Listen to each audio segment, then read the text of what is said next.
سیدنا صدیق اکبر رضی اللہ تعالی عنہ کی سیرت کے حوالے سے آج ہم گفتگو کریں گے۔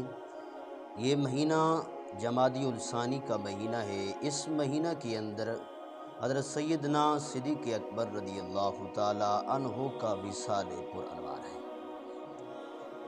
تو انشاءاللہ ہم اس مہینہ کے اندر نبی کریم علیہ الصلوۃ والسلام کے خلیفہ کے حوالے سے ہم انشاءاللہ گفتگو کرتے رہیں گے کہ آپ رضی اللہ تعالی عنہ نے اپنی تمام زندگی، جو مال تھا، جو کچھ بھی تھا، سب کچھ اٹھا کر سرکار کے قدموں میں رکھ دیا۔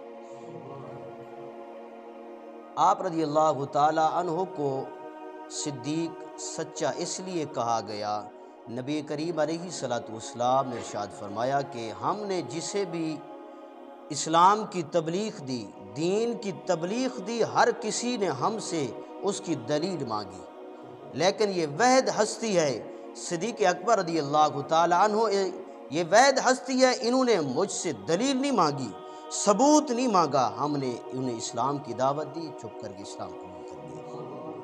یہ واحد ہستی ہے جنہوں نے ہم سے دلیل نہیں مانگی۔ ہم نے جس کو بھی اسلام کی تبلیغ دی، دین کی تبلیغ دی، ان لوگوں نے ہم سے دلیل بھی مانگی، ثبوت بھی مانگا، لیکن یہ واحد ہستی ہے جنہوں نے دلیل نہیں مانگی، ثبوت نہیں مانگا، کلمہ پڑھا، اسلام کے اندر داخل ہو گئے۔ تو اللہ رب العزت نے حضرت سیدنا صدیق اکبر رضی اللہ تعالی عنہ کے حوالے سے یہ آیت کریمہ نازل فرمائی ہے، 24 پارہ ہے، اس کے اندر اللہ رب العزت نے ارشاد فرمایا والذی جاء بالصدق، وہ لوگ جو سچ، یعنی کہ وہ جو سچ لے کر آئے، نبی کریم علیہ السلام سچ لے کر آئے، وصدق بہ اولئک ھم المتقون، اور جنہوں نے اس سچ کی تصدیق کی وہی رب سے ڈرنے والے ہیں۔ آقا کریم علیہ السلام نے اسلام کی تبلیغ دی، سچا دین تھا نا، تو حضرت سیدنا صدیق اکبر رضی اللہ تعالی عنہ نے چوں چرا نہیں کی، کوئی الفاظ نہیں مانگے اور اسلام کو قبول کر لیا۔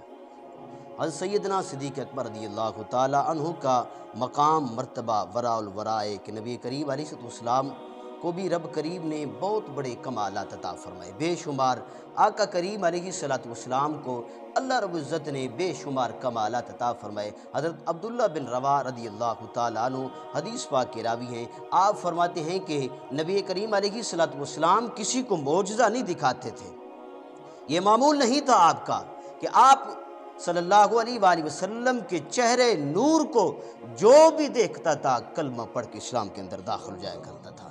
رب کریم نے آپ کو ایسے ایسے معجزات، کمالات لا تعداد کے اندر عطا فرمائے کہ جو بھی سرکار کے چہرے انور کو دیکھتا، بس سرکار کو دیکھتا ہی تھا، دیکھنے کے بعد کلمہ پڑھ کر اسلام کے اندر داخل ہو جایا کرتا تھا۔ آقا کریم علیہ السلام کو رب کریم نے یہ مقامات عطا فرمائے۔ کچھ لوگ ایسے تھے جنہوں نے سرکار کو دیکھنے کے باوجود بھی اسلام کو قبول نہیں کیا، جو ابو جہل ہے، آپ کا چاچا ہے، سرکار کے بڑے بڑے کمالات دیکھے، معجزات دیکھے۔ ایک مرتبہ تو اپنی ابو جہل مٹھی کے اندر کنکریاں، پتھر لے کر آیا اور عرض کی کہ اے محمد آپ بتا دیں، اگر بتائیں گے تو ہم کلمہ پڑھ کے آپ کے اسلام کے اندر داخل ہو جائیں گے۔ تو نبی کریم علیہ السلام نے ارشاد فرمایا کہ میں خود نہیں بتاتا، جو تیری مٹھی کے اندر جو پتھر ہے، جو کنکریاں ہیں، وہ بتائیں گے کہ میں خدا کا رسول ہوں، پھر کلمہ پڑھو گے۔ ان کنکریوں نے کلمہ پڑھا، لیکن ابو جہل نے کلمہ نہ پڑھا۔ انہوں نے کئی معجزات سرکار کے دیکھے، بڑے بڑے کمالات دیکھے، اور ایک یہ کہا کہ آپ آسمان کے اوپر جو چاند کھڑا ہے اشارہ کریں ان کے دو ٹکڑے ہو جائیں، تو سرکار دو عالم صلی اللہ علیہ وآلہ وسلم نے ارشاد فرمایا ہم اشارہ کریں گے چاند کے دو ٹکڑے ہو جائیں گے، آپ کلمہ پڑھیں گے؟ تو نبی کریم علیہ السلام نے انگلی کے اشارے سے چاند کی طرف اشارہ کیا تو چاند دو ٹکڑوں کے اندر بٹ گیا، لیکن ابو جہل نے کلمہ نہ پڑھا۔ حضرت ابو الحسن خرقانی رحمۃ اللہ تعالی علیہ بہت بڑے بزرگ ہیں، آپ فرماتے ہیں کہ آپ حضرت بایزید بسطامی رحمۃ اللہ تعالی علیہ کے حوالے سے آپ کچھ ذکر کرتے ہیں، کچھ فرماتے ہیں۔ آپ سجادہ ہیں حضرت بایزید بسطامی رحمۃ اللہ تعالی علیہ کے۔ لوگوں نے پوچھا کہ حضرت بایزید بسطامی رحمۃ اللہ تعالی علیہ کس قدر انسان تھے، وہ کیسے آدمی تھے؟ ابو الحسن خرقانی رحمۃ اللہ تعالی علیہ فرمان لگے کہ ان کا انداز یہ تھا، ان کا چہرہ یہ تھا، رب کریم نے ایسی نورانیت عطا فرمائی تھی، جو بھی حضرت کو دیکھتا کلمہ پڑھ کے اسلام کے اندر داخل جایا کرتا تھا۔ آپ لوگوں نے تو اس بات کو یہ تسلیم کر لیا، جو اس کو تسلیم نہیں کرتے ہمارا اس کے ساتھ کوئی تعلق نہیں ہے۔ بہتری اس کے اندر ہے کہ انسان اور اچھی سوچ رکھے اور اچھے زاویے کے اندر، اچھے دور کے اندر رہ کر اپنی عادت بنائے اس کو قبول کرنے کے لیے۔ تو وہ بندہ کھڑا ہوا تو اس بندے نے کیا کہا؟ اس بندے نے کہا کہ ابو جہل بھی تھا جو سرکار کا چاچا تھا، سرکار کے چہرے انور کو دیکھتا تھا، انہوں نے کلمہ نہیں پڑھا۔ آپ کہہ رہے ہیں کہ حضرت باعزید بسطامی رحمۃ اللہ تعالیٰ علیہ کو دیکھتے تھے، جو بھی چہرے کی طرف دیکھتا تھا کلمہ پڑھ کے اسلام کے اندر داخل جایا کرتا تھا۔ آپ نے یہ کیسی بات کہی؟ حضرت ابو الحسن خرقانی رحمۃ اللہ تعالیٰ علیہ آپ نے فرمایا کہ میں قسم اٹھاتا ہوں کہ ابو جہل نے سرکار کو نہیں دیکھا، اگر دیکھا ہوتا تو کلمہ پڑھ کر اسلام کے اندر داخل ہو جاتا۔ انہوں نے سرکار کو نہیں دیکھا۔ تو وہ شخص جو سوال کرنے والا تھا انہوں نے کہا کہ کیوں نہیں دیکھا؟ آئے کہ سرکار سے معجزے بھی طلب کیے، ہر قسم کے انداز کے اندر سرکار سے گفتگو بھی کی، سرکار کے چہرے کو دیکھا ہے۔ تو حضرت ابو الحسن خرقانی رحمۃ اللہ تعالیٰ علیہ فرماتے ہیں مجھے اس مسند پر، باعزید بسطامی رحمۃ اللہ تعالیٰ علیہ کی جو یہ مسند ہے، مجھے اس کی قسم، میں اس پر بیٹھا ہوں، میں قسم اٹھا کے کہتا ہوں انہوں نے محمد کو نہیں دیکھا، انہوں نے صرف یہ دیکھا کہ یہ عبداللہ کا یتیم بیٹا ہے، صرف وہیں دیکھتا رہا۔ ہاں اگر ایک مرتبہ بھی یہ دیکھتا کہ یہ خدا کا رسول ہے تو رب کریم انہیں کلمہ عطا فرما دیتا اور یہ اسلام کے اندر داخل ہو جاتا۔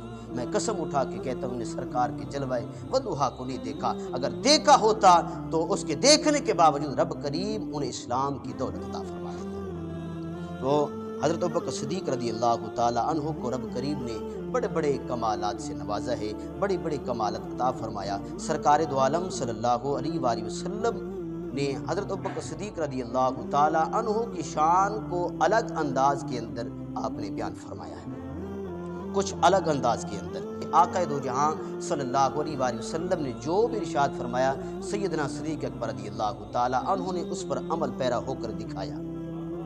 امام زرقانی بہت بڑے عالم ہیں، اس حدیث پاک کو نقل فرماتے ہیں۔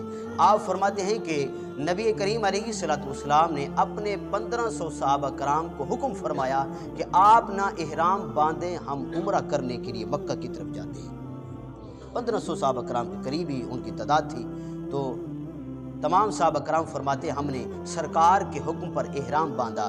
باندھنے کے بعد آپ فرماتے ہیں کہ جب ہم حدیبیہ کے مقام پر پہنچے تو قریش مکہ نے تمام کو روک لیا کہ ہم آپ کو اجازت نہیں دیتے کہ آپ جا کر عمرہ کریں۔ اے کہ بات اس قدر بڑھتی گئی، طول پکڑ گئی، شرطیں مقرر ہونے لگی، اور ایسی شرطیں بڑی سخت شرطیں تھیں، اور ان کی جو قریش کے جو رہنے والے تھے ان نے کہا کہ سب سے یعنی سخت شرط یہ تھی کہ ہمارے علاقے کا، مکے کا جو شخص مدینہ کی طرف جائے گا تو آپ لوگ اسے پکڑیں گے نہیں، واپس دے دیں گے، اور ہماری شرط دوسری یہ ہے کہ جب آپ کا کوئی بندہ مدینے سے مکے کی طرف آئے گا تو ہم آپ کے بندے کو واپس نہیں لوٹائیں گے، واپس نہیں دیں گے۔ اس قدر کی شرطیں تھیں، بڑی سخت شرطیں تھیں۔ تو نبی کریم علیہ الصلوۃ والسلام واپس لوٹے، شرطیں یعنی کہ طے ہونے کے بعد آپ نے فرمایا کہ میاں احرام کھول لیں، ہم واپس چلتے ہیں۔ تو تمام صحابہ کرام نے جب یہ بات سنی تو سیدنا صدیق اکبر رضی اللہ تعالی عنہ جلدی سے اٹھے، احرام کو کھول لیا۔ احرام کھولنے کے بعد ایک صحابی کہنے لگے یار آپ کو بہت بڑی جلدی ہے، سرکار نے صرف کہا ہے، ہو سکتا ہے کچھ اور بھی ہو سکتا ہے، ہمارا ارادہ بن جائے، ان کے ساتھ معاملات کچھ اور طے ہو جائیں۔ تو حضرت سیدنا صدیق اکبر رضی اللہ تعالی عنہ فرمائے کہ اس کے اندر جلدی والی کوئی بات نہیں ہے، سرکار کے کہنے پر ہم نے احرام کو باندھ لیا تھا، اب سرکار نے حکم فرمایا اتارا تو ہم نے اتار لیا، اس کے اندر جلدی والی کون سی بات ہے؟ سرکار کا حکم تھا، ہم نے سرکار کے حکم کے اوپر ہم نے احرام کو باندھ لیا تھا، سرکار نے پھر احرام کھولنے کا آپ نے حکم فرمایا، ہم نے احرام کو کھول لیا، اس کے اندر جلدی والی کیا بات ہے؟ لیکن حضرت سیدنا عمر بن خطاب رضی اللہ تعالیٰ عنہ امام بخاری اس حدیث پاک کو نقل فرماتے ہیں، آپ فرماتے ہیں یہ بہت بڑے جہادی تھے، ان کے اندر جذبہ جہاد تھا۔ تو آپ فرمائیں کہ اللہ رب العزت ہمیں بھی اس قدر جذبہ جہاد عطا فرمائے۔ عمر بن خطاب رضی اللہ تعالیٰ عنہ ایسا جذبہ تھا کہ آپ رضی اللہ تعالیٰ عنہ سرکار کی بارگاہ کے اندر یعنی خیمے کے اندر حاضر ہوئے اور عرض کی کہ یا رسول اللہ صلی اللہ علیہ وسلم، میرا ایک سوال ہے کہ آپ اللہ کے سچے رسول نہیں ہیں؟ آپ نے فرمایا کہ ہم بے شک رب کے سچے رسول ہیں۔ پھر دوسرا سوال یہ کیا کہ ہمارا اسلام سچا نہیں ہے؟ سرکار نے فرمایا ہمارا اسلام بھی سچا ہے، سب کچھ سچا ہے۔ تو حضرت عمر بن خطاب رضی اللہ تعالیٰ عنہ فرمایا کہ یا رسول اللہ پھر ہم دب کر صلح کیوں کریں؟ ہم ان کے ساتھ قتال کرتے ہیں، جنگ کرتے ہیں، انہوں نے ہمیں کیوں روکا؟ کیونکہ جنگ بدر کے اندر ہم 313 تھے، ہم نے انہیں بھگا دیا، اب ہماری تعداد 1500 کے قریب ہے، ہم ان کے ساتھ جنگ کرتے ہیں۔ تو آقا کریم علیہ الصلوۃ والسلام کے جملے اس قدر تھے کہ آپ علیہ السلام نے ارشاد فرمایا کہ اے عمر تیری ماں تیرے اوپر روئے۔ آپ نے فرمایا کہ اے عمر تیری ماں تیرے اوپر روئے، میں اپنے حکم کے علاوہ کچھ نہیں کرتا، یہ رب کا حکم تھا، رب کا فرمان تھا، ہم نے رب کے فرمان کے مطابق ہم نے فیصلہ کیا ہے۔ تو حضرت عمر بن خطاب رضی اللہ تعالیٰ عنہ نے پھر فرمان لگے کہ یا رسول اللہ صلی اللہ علیہ وسلم آپ نے فرمایا ہے کہ احرام باندھے ہم عمرہ کرنے کے لیے جاتے ہیں۔ تو نبی کریم علیہ السلام نے ارشاد فرمایا ہم نے حکم فرمایا، ہم نے یہ تو نہیں فرمایا کہ اسی سال کریں گے، کریں گے تو بس کریں گے، ٹھیک ہے کریں گے تو کریں گے۔ اور عمر بن خطاب رضی اللہ تعالیٰ عنہ فرماتے ہیں میں واپس لوٹا، آپ کے خیمے سے باہر نکلا، لیکن میرے دل کے اندر جذبہ اس قدر تھا جہاد کا۔ فرماتے ہیں ساتھ ہی جو خیمہ تھا حضرت سیدنا صدیق اکبر رضی اللہ تعالیٰ عنہ کا خیمہ تھا۔ فرماتے ہیں جو سوال میں نے سرکار سے کیے وہی جواب صدیق اکبر نے عطا فرمائے۔